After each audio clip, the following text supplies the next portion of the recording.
I'm crumbling the match into the skillet just as you would traditional hamburger. It's important to use a nonstick surface because match has no saturated fat. Because of the lack of saturated fat, you want to use a little canola oil to help in browning. As you can see, it gets nice and crispy. From this stage, I'm ready for my taco seasoning. You can add any seasoning to match. Just use it in any recipe that would call for ground burger. From this stage, you could use it in tacos, burritos, taco salad, any of your meals that would require ground burger. You don't have to cook or saute the ground beef before you add it into your chili or spaghetti sauce. I've got some chili going, and what I do is I just take it, put it right there in the pot raw, in chunks. I like to have chunky chili. So I'm going to let it sit in there, and match is soft when it's cold, like ground beef, and then it firms up when it gets hot. So I'm just going to let that start to warm up in my chili.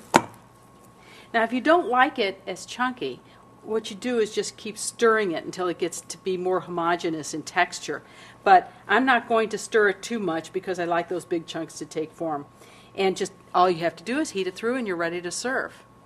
You can do the same thing with pasta sauce. If you like it chunkier, just drop the chunks in there and let them heat through. And if you like it more homogeneous, just keep stirring it until it blends in with the sauce. You know, I used to spend hours making chili from scratch.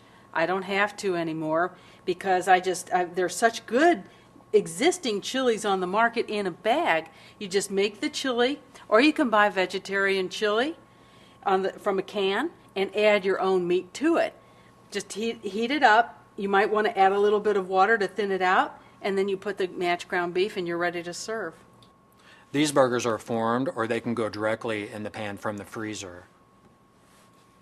I use a little oil. You need the oil because match has no animal fat. These are great for your perfect burger. You can also go on our website and find many burger recipes. This is a perfect example of how to use match in a traditional meatloaf recipe. I blended all my seasonings and now I'm ready for the sauce. You don't need to use egg as you would in a traditional meatloaf. Match stays together perfectly. You want to be sure not to overcook it. Just cook until the internal temperature is 160 for a good texture.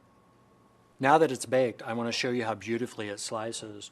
This is my recipe, but I recommend that you just use your family recipe for meatloaf. Everybody has their own. People always ask me if it stays together. And as you can see, it's a traditional meatloaf.